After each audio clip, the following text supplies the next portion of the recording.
of myself, and I've been wanting to integrate a multivitamin into my daily routine, which is why I am so glad to talk about today's sponsor, Ritual. Essential for women 18 plus is a clean, high quality, clinically backed multivitamin that is made for women 18 to 49 years old to help fill key nutrient gaps in the diet. I don't know about you guys, but I definitely have trouble maintaining a balanced diet, okay? There are some days where I think my thing is I will eat a huge salad and then just be like, all right, I'm set for the rest of the month.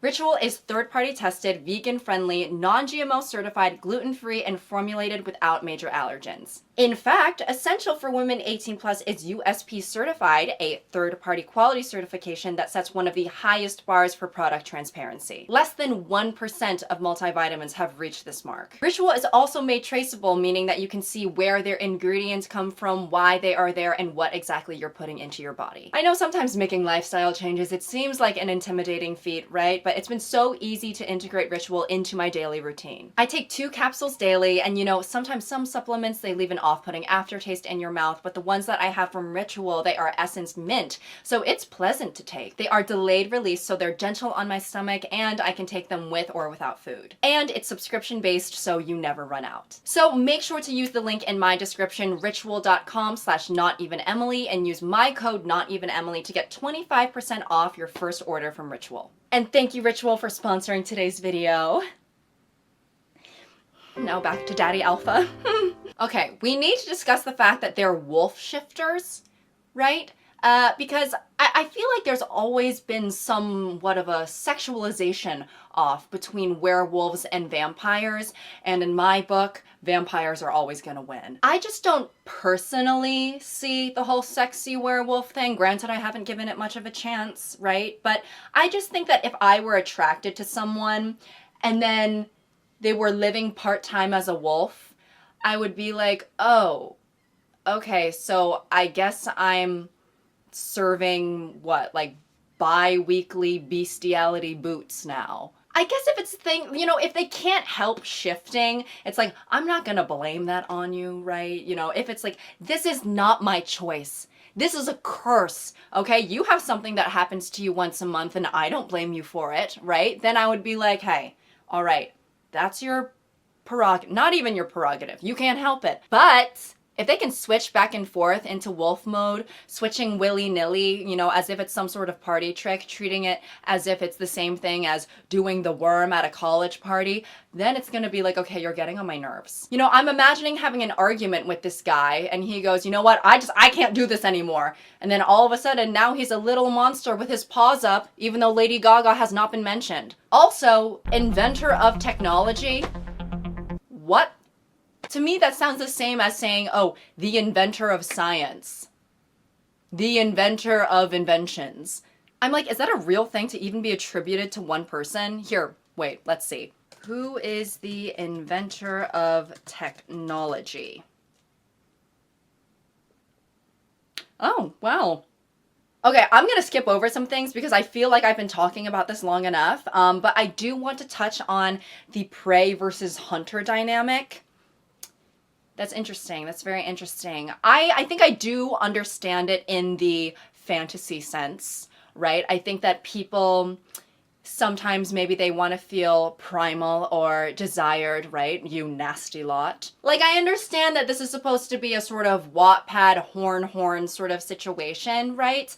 But I can't help but also apply it in the literal sense, but also in the same context. How do I explain this? Like, when I hear about the hunter-prey, animal kink stuff, I'm just thinking about a white Republican in his 40s wearing a trucker hat in the middle of rural Pennsylvania. He shoots a deer, and for some reason, the deer in Wattpad fashion is like, oh, why did that feel kind of good though? He's drunk and asks her hand in marriage over a phone call.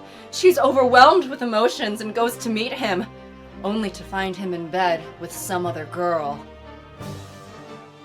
Slag. I'm kind of just like, okay, so where was this other girl when he was making the phone call?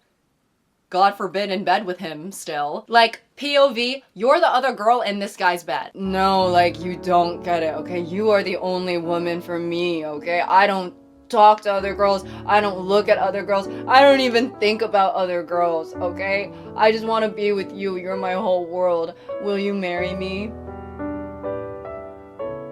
Just like text me or something. Alright, bye. So do I have to use a condom or are you chill? I don't know if these people are in a committed relationship or a situationship or what, but if you propose to me over the phone, baby, I'm hanging up. I mean, not even a FaceTime call? A Zoom meeting? Obviously this guy was drunk and he didn't mean it, but if you sincerely propose to me over the phone, oh, I'm saying that we're breaking up. And when I say we're breaking up, I don't mean that I can't hear you. I heard you perfectly, and that's the problem. I think maybe drunkenly proposing over the phone maybe can be cute because it's like, oh, you're drunk and you're thinking about marrying me, you know, like, baby, you should be at the club, right? But the cheating would ruin it. Fear it would put a damper. I also wonder how drunk this guy was because, you know, imagine she shows up to his door like, yes, I'll marry you. And then he's literally laying there like, what? Name the hardest line in all fiction. When he was wiping that cow on me, it was quite possibly the most turned on I had ever been. Okay, so obviously I don't know the entire context of this, but I'm not sure it would help. Because for me personally, right, you could be the sexiest woman alive. You're not getting near me with a fistful of cow dung, let alone spreading it on me like Jergens. Imagine how down bad you have to be for someone to wipe cow manure on you and then you automatically start doing the splits. Legs looking like Pangea 200 million years ago, spreading. You know when people say, like, oh, that moment when you smell her perfume, or when his cologne is still lingering on his hoodie, right? This woman, she drives past a well-maintained farm with healthy cows, and then she's dumping Activia into their food, thinking, you know, I hope that this works fast so that I can get reminded of my man.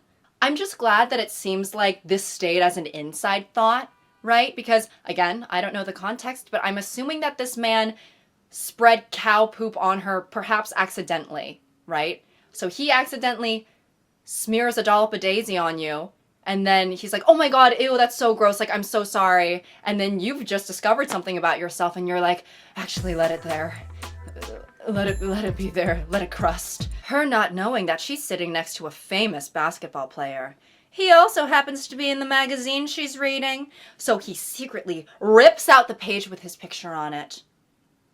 Okay, so the first picture is in an airplane. The first thing I thought when I saw this, I was like, okay, if it's present day and she's reading a magazine on the airplane, it's kind of cuffy. It's kind of cuffy. Like, sure, the rest of you enjoy your books or in-flight entertainment. It's not going to be nearly as interesting as me reading about Christina Aguilera's plastic surgeon and definitive rankings of celebrity divorces. Oh, looks like you're enjoying your book. What's that?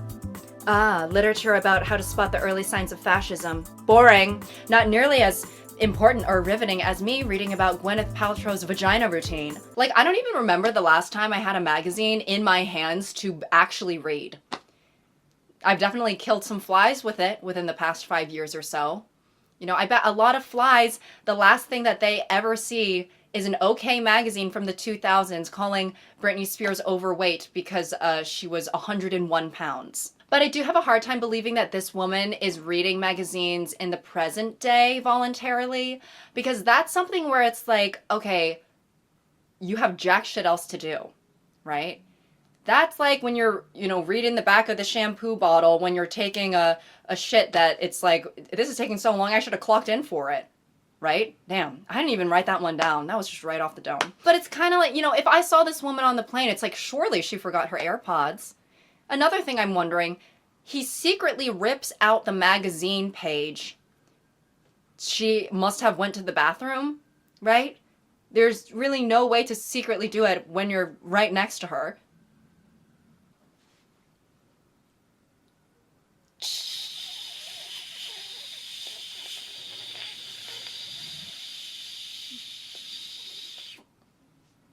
Crumble, crumble, crumble. can I help you? Him seeing his wife dressing up his trained dogs in bows.